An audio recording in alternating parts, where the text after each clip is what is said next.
So hi, and welcome to this last lecture on this text by Rabindranath Tagore called The Postmaster, which we are covering for the purpose of our course, 20th Century Fiction. So today will be the last lecture for this particular text, but of course you can all come back to it later and discuss it further, more generally or even more specifically if you have any further clarifications to make. So we stop at the last lecture. We stopped at the point where the protagonist, the postmaster, is about to leave Ratan, who is this little girl who worked for her, and with whom he developed an empathic relationship. So the entire story is essentially about the creation of empathy. So we have two very different individuals. One urban, young man, presumably from Calcutta, presumably from an urban background, finds himself, empathetic or establishing an economy of empathy with a little girl from a very rural setting in Bengal, Ullapur, the name of the place, the name of the village where he's situated as postmaster. And we've seen how the colonial backdrop is very important. The indigo factory, the post office, these are all colonial sites, spaces of colonial machinery with which the entire administrative operation was established. So against this backdrop, against this very colonial architecture, we have the story of two human beings establishing an empathetic relationship with each other. But we see how, of course, in the last section we stopped at the point where the postmaster is about to leave this village, where he finds himself. So that is a very important feature in this particular story, how two human beings are very different from each other. They establish this empathic relationship. And the postmaster over here, at this point, he's on the verge of leaving this village because he fell ill, as we saw, and he found himself unable to cope with this entire setting, this entire situation any further. And then we have this entire, the difference in communication. The moment he tells Ratan that he's about to leave the village for good and not coming back, she goes back to being just a servant. She goes back to being just the errand girl for the postmaster.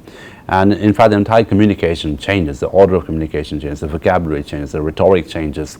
And that change in linguistic register is important to notice for us because language essentially is a reflection of the mind and how the mind thinks, how the thought processes operate in the mind.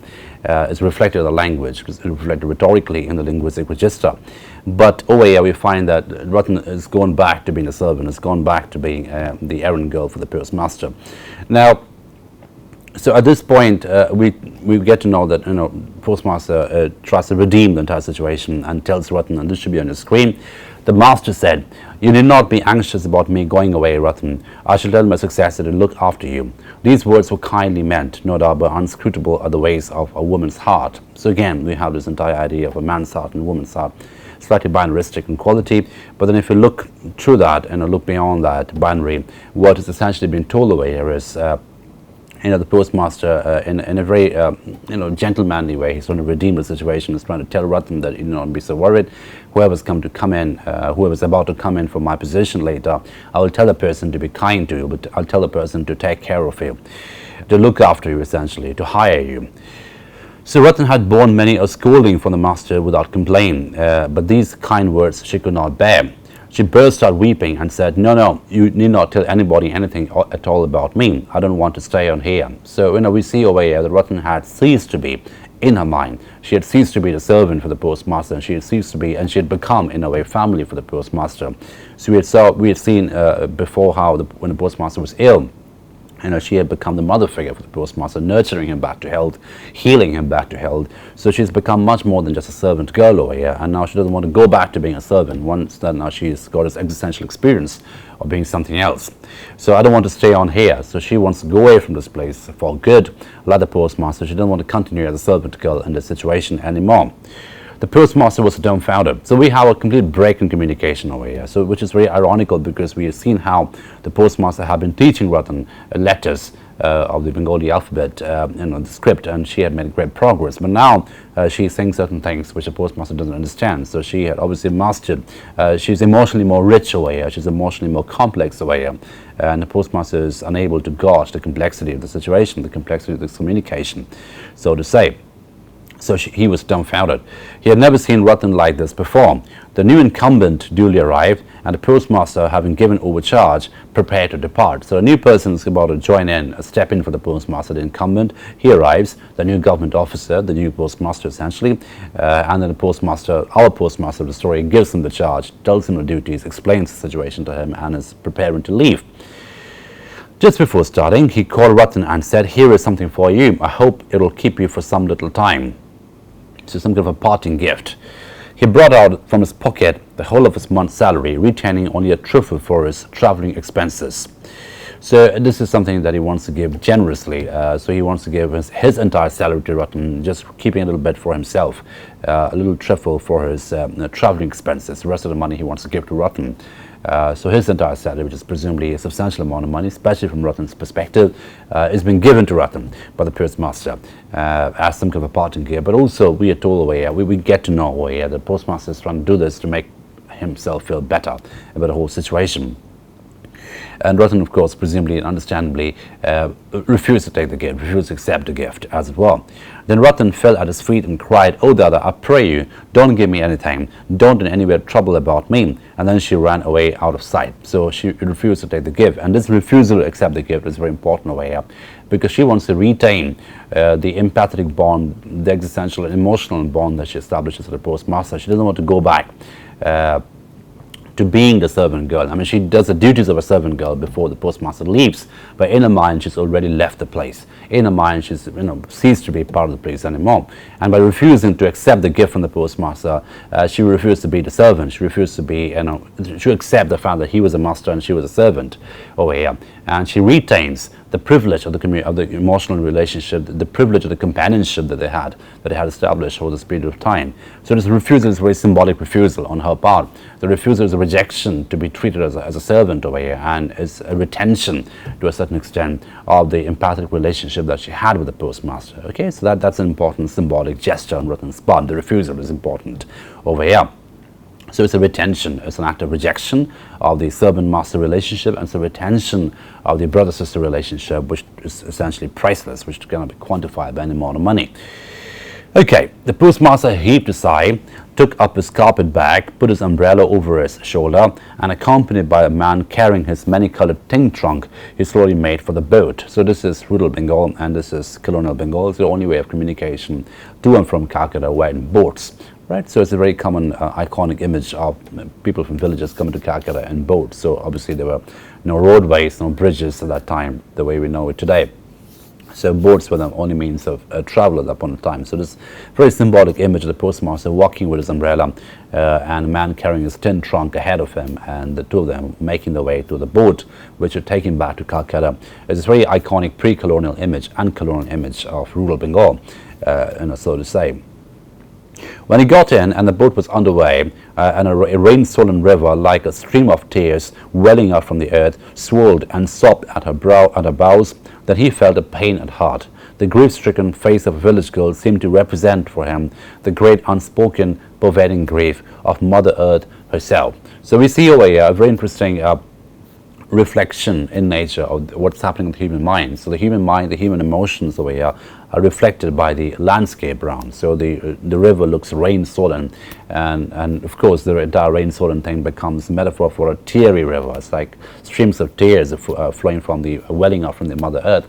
So we can see the river is humanized over here, the earth is humanized over here, and the rains of the river, the rain-swollen river, is humanized to the extent that it looks like the very teary eyes of Mother Earth. So it's feminized and humanized to a great extent. So it's swirling and sobbing at her bows. Then he felt a pain at heart. So this entire projection of human emotions at play over here. So the grief-stricken face of the village girl. So he keeps remembering the grief in Ratan's face, and that kind of it's almost like a mourning image. She's mourning the departure of someone beloved. It's almost like a death of a certain relationship, the death of a certain human relationship. So in that sense, it's the death of a certain human emotion to that extent. And that seems to represent for him the great unspoken, pervading grief of Mother Earth herself. So the unspoken grief, so the entire unuttered grief. So, and that's also a very important thing, the fact that Ratan doesn't spell out why she's so sad, but everything is communicated so perfectly, and that not spelling out and yet communicating becomes a very important mechanism over here. It's almost an existential mechanism which the Postmaster is absorbing at the moment. So Ratan never spelled out why she's so unhappy, why she's so sad at the Postmaster's departure. But we all know, having read the story, that they had established a very empathetic relationship, a companionship, so to say, and she had refused to go back to being the servant for the postmaster. She had done all the chores for the postmaster on the last day. She had filled the bucket with water, she had cleaned the house, she had done all the chores of a servant. But at that moment of time, she refused to be the servant. I mean, she had retained to a great extent the privilege of being the companion. And like I said a little while before, her refusal to accept the money as a parting gift from the postmaster, as a refusal, a rejection of the master-servant relationship and the retention of the privileged companionship that she had established with the postmaster. And now we see over here, the postmaster is projecting his thought processes onto the nature around her, the natural landscape around him. And it seems to him, it appears to him that, the Mother Earth is sobbing, and the entire the face of Ratan becomes a metonymic reflection, partly a reflection of the entire Mother Earth nature, and not being able to communicate his grief. But at the same time, the human nature relationship becomes a very entangled relationship over here. And it's also very symbolic because he's going back to Calcutta, which is essentially symbolically a metropolitan place, so away from nature. So it's departure from nature, geographically as well as existentially, is beautifully depicted over here. So he's going away from nature, he's going away from Ratan. So Ratan becomes, in a way, the image of Mother Earth in rural Bengal. Okay, so that the interruption of that bond is interesting over here. It generates an existential suffering in the postmaster's heart. The fact that he's going back to Calcutta, which is a city presumably less natural, presumably less organic, less spontaneous, and less emotional than a rural setting that he is departing from. So Ratan becomes over here, she becomes the personification of rural Bengal. So the entire story can now be read as an allegory now of the young man from the city coming to stay in rural Bengal and establishing a companionship with rural Bengal, and then deciding to depart after a certain point because of ill health. And the sorrow in Ratan's heart, the sorrow in Ratan's face is reflected and projected and by different natural signifiers such as rain, the river, and the trees. Everything around the postmaster now seems to communicate to him what Ratan did not communicate clearly. Right? Yeah, it's been communicated to him through symbolic gestures, through natural landscapes, which becomes an overload of cognitive communication. Right? So we're moving away from an order of verbal communication to a more cognitive communication, where we have natural landscapes coming up together to communicate the sorrow of rural Bengal, the departure of the urban sun, so to say. So this allegory becomes quite established at this point in the story. Okay, so at one time he had an impulse to go back and bring away along with him that lonesome wife, forsaken of the world. So at some point he actually thought that maybe I should go back and take her back with me, bring her back with me, which is something she suggested at some point. She had suggested, why don't you take me with you, and then I can stay with you in Calcutta, I can be one of a family person. So we had seen how at some point before in the story that she had begun to imagine herself as someone inserted in a family structure, in a kin structure of the postmaster. And because she's consumed all the stories, she's consumed all the narratives from the postmaster about his family, about his mother, about his sister, and now she had begun to believe herself to be one of them, and to a certain extent. And now the postmaster is thinking, reflecting in his mind, deliberating whether or not he should go back and bring back the lonesome waif, the orphan girl, so to say, and rescue her essentially by taking her with him to Calcutta. But the wind had just filled the sails. The boat had got well in the middle of the turbulent current, and already the village was left behind, and its outlying burning ground came in sight. So again, the natural signifiers become very symbolically present over here. The wind had pushed the sails, it was already underway, and the boat had got well in the middle of the turbulent current. So it's become turbulent because monsoon is rainy, and the village was left behind, and its outlying burning ground came in sight. So that is a very symbolic space, the burning ground, the cremation ground, in a place where the funeral pyres are set. So that's where the dead bodies are brought in. So the postmaster can just see that, and that is essentially on the fringes of the village. So every village had a fringe space where the dead bodies, the people who had died, would be brought in for the funeral pyre, and that becomes like a crematory, not a crematory, but a funeral space for the village folk. And the postmaster can now see that, just that, and that becomes a very fringe space for the village, and he can just see that, and it's moving away from the village. So he doesn't see the nurturing village anymore, he sees a dead village. And that becomes a dead space in that sense, and that deadness of the space, that space where the in the burning ground where funeral pyres are set up. So that becomes an image of deadness in this particular point in the story. Deadness of human relationship. The postmaster is moving away from something which is now essentially dead. He can't recover it, he can't resurrect it anymore. Okay, and again, so we see how Tagore is such a master in terms of using natural signifiers, natural spaces or spatial signifiers in order to communicate human emotions and communicate the human states of mind. So the departure from the nurturing village and the side of the dead village becomes quite symbolically present, spectacularly present at this point in the story. Okay, so the burning ground becomes a very symbolic space at this point. So the traveller, born on the breast of the swift-flowing river, consoled himself with philosophical reflections on the numberless meetings and partings going on in the world, on death, the great parting from which none return. So again, look at the way in which the human mind is informed by the natural space or natural landscape. So he sees a dead space, he sees a burning space, the space where many human bodies are burnt in a funeral pyres, and that triggers in him, that generates in his mind a philosophical deliberation about departure and death being the greatest departure. This is what I just said about how the departure, the entire act of departure, the entire gesture of departure, the entire activity of departure, a process of departure is magnified into a symbolic image of death. And that image of deadness, the space of deadness, the spatiality of death becomes very, very important over here as a sort of really intense signifier of departure, the ultimate departure, the eventual departure, right? So the postmaster, a traveller, and interestingly we are told is a traveller now, someone who's sort of travelling all the time, and is flowing on this river, the turbulent river. He's consoling himself now with the entire reflections of numberless meetings and partings going on. In other words, the liminality of life, liminality being the threshold condition, people just come and go. So the liminal condition is a threshold condition between two states of mind, between two states of being. So the postmaster is deliberating over here the liminality of life, of living itself. Life is a liminal process of endless meetings and partings going on.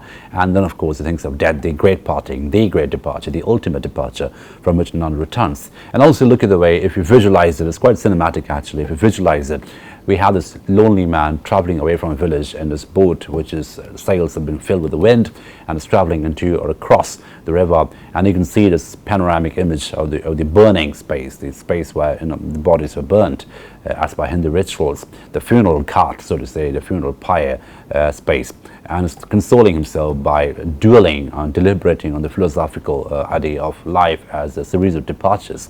And then looking at the space where the dead bodies are brought in, he begins to think about the great departure, the ultimate departure of death, from which none returns.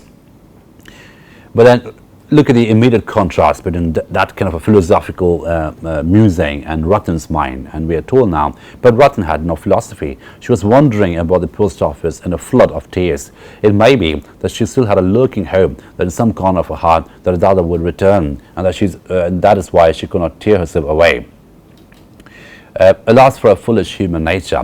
So again, look at the complete contrast between the two thought processes. So while the postmaster is consoling himself by thinking of deep, lofty, indulgent philosophical musings about departures and liminality and death, Ratan, on the other hand, is just crying around in a lonely post office, in a forsaken post office now, which is now emptied of purpose. And then she had some hope, hoping against hope, as it were, that her brother would return, and take her away, maybe continue to walk away, and she'd get to see him again. And that's why she could not tear herself away, so she could not really go away from the place yet. So she's still nurturing some hope in her mind that her daughter would return, her brother would return, the postmaster would return, and she would establish and re-establish and revive the companionship that she had with him at some point in time. Alas for a foolish human nature, its fond mistakes are persistent, the dictates of reason take a long time to assert their own sway. So we have again a sort of binary over here between manly reason, urban reason, and rural feminine emotions. So the entire idea of feminine and rural are sort of connected to emotional and sentiments, whereas the urban and male are connected to reason. So again, we have a sort of binaristic trope over here, which is slightly problematic, but that's how the story stands. So we'll read it accordingly. So the dictates of reason take a long time to assert their own sway. The surest proofs, meanwhile, are disbelief. False hope is clung to with all one's might and main, till a day comes when it has sucked the heart dry, and it forcibly breaks through its bonds and departs. After that comes the misery of awakening, and then once again the longing to get back into the maze of the same mistakes. So we see how Ratan is described in very, very emotional terms, and the narrator, the omniscient narrator, the third person narrator in the story, tells us that a human heart knows the reason, and Ratan obviously is all heart over here. She's inhabiting the entire emotional landscape at the moment, and then this is a situation, this is a condition where people keep making mistakes, and falsehoods and embrace falsehoods are clung on to with all one's might and main, until a day comes when it is sucked the heart dry and forcibly breaks through its bonds and departs. So it comes to the point where it just takes away all the sustenance from the heart, the falsehoods, and then it departs. It leaves you completely evacuated of all emotion, completely evacuated and liquidated, as it were, shut down emotionally and existentially. After that comes the misery of awakening. So the awakening is a rude awakening. It's a rational rude awakening where you realize that you've been clinging on to false hopes all the time, and now it's time to wake up. Now it's time to embrace reality, as it were. And then once again, the longing to get back into the maze of the same mistakes, right? So the same mistakes of emotion, the same mistakes of sentiments, the same sentimental mistakes, the same romantic mistakes, the same emotional mistakes are being made away. This is a general commentary on human nature, how human nature, we are hardwired to be emotional, we are hardwired to be hopeful, and this hopefulness is a state of human nature, the sort of human mind. And then sometimes we hope against hope, we cling on to false hopes until everything departs, every little glimmer of hope departs forever, and then we get a rude awakening. We wake up to reality, a very rude reality, and then all we can do is liquidate ourselves existentially, and then go back and perhaps look for the same mistakes over and over again. So in that sense, in the emotional idea of the emotional situation, the human condition is glorified, romanticized to a certain extent over here. Whereas the reasonable human emotion, someone who takes a reasonable decision, departs from a place of ill health and goes away to urban setting, that is looked down upon to a certain extent. So we can clearly see where Tagore's affiliations lie, where Tagore's biases lie as a writer. He is definitely more biased, is definitely more affiliated to the entire idea of emotional human nature, sentimental human nature, which is the truest way, according to Tagore, according to the narrator way, at least the truest way to be a human being. So the entire story is about human condition. The entire story is about the complexity of human condition, the emotional complexity, which cannot always be communicated. But it is also interesting to see how the emotional complexity colludes to a certain extent in terms of the communicative realm with natural signifiers, how nature colludes with the human heart over here and communicates what cannot be communicated verbally. So the sight, the image of by the postmaster, a very panoramic, cinematic image of the postmaster sailing away from the rural village, away back to the Calcutta, back to the metropolitan side of Calcutta, and looking at the entire departure by just getting aside. The only visible thing about the village is the funeral site, the funeral fringe of the village, where dead bodies are brought in for cremation. They're burned over there, the holy side. But there's also a side which triggers in him, which generates in him the feeling of departure, and then he thinks about departure as a liminality, and then the only great departure, there's a death that comes to his mind, and he sort of philosophizes about it as well. And then it cut into, that was a long shot, and then it cut into a close-up of Ratan, who's still loitering around, hovering around, lurking around the empty post office, hoping against hope that her companion will come back at some point, and they will go back to being companions again. And the story ends with a commentary on the complexity of human emotions, where human emotions compel you to a certain extent to hope against hope, and that hope against hope, you forgo reason, you forsake reason, and then cling on to all kinds of false hopes. You cling on to the last remnants of false hopes until everything is liquidated, and then you wake up to a very rude reality. It's like a jolt, essentially, and then you go back again looking for that hope, go back again looking for the emotion. So in a way, we are hardwired to be emotional, like you said, and that's what Tagore comments on at this point in the story. So the entire story, in a nutshell, is a very human, emotional story, and again, it's a very colonial backdrop, and this is one of the mastery of Tagore's writing, that the political is always there, the political setting, the cultural setting, the social setting is always there, but it's never really foregrounded. What gets foregrounded is a human setting, the human emotion, the emotional setting, as it were. But that doesn't mean the story is less political. It's a profoundly political story, because if we take a look at the politics, the magnificent difference between rural Bengal and urban Calcutta is just so dramatic. They're like two different species altogether. They don't understand each other after a point. The postmaster doesn't know why Ratan is upset. The Ratan doesn't know why the postmaster is going. So the entire difference in communication, the entire difference in states of mind is obviously reflective of the difference in cultural settings between rural Bengal and urban Bengal. The massive difference, the massive departure, as it were, the discrepancy between the way urban Bengal operates and the way rural Bengal operates at this point in the story, at this point in history. So it is a profoundly political story, because we also see a series of very colonial signifiers, the post office being the supreme example of that, and also the indigo factory. And the inability of the postmaster to have any communication with indigo factory workers is interesting, because that goes to show how the factory workers are alienated. They completely become machines producing or catering to the entire politics and production of colonialism, because the entire indigo which is produced and manufactured from the factory will be presumably shipped back to England and in different parts, the different mercantile corners. So, you know, all that politics is always there, and the political machinery is very much present in the story. So I think, I mean, sometimes Tagore is unfairly accused of being a non-political writer. He's a profoundly political writer, and his literature is full of political presence, full of political performances. But what gets foregrounded, which makes him such a great writer, is that the human emotion, the human story is what takes the center stage.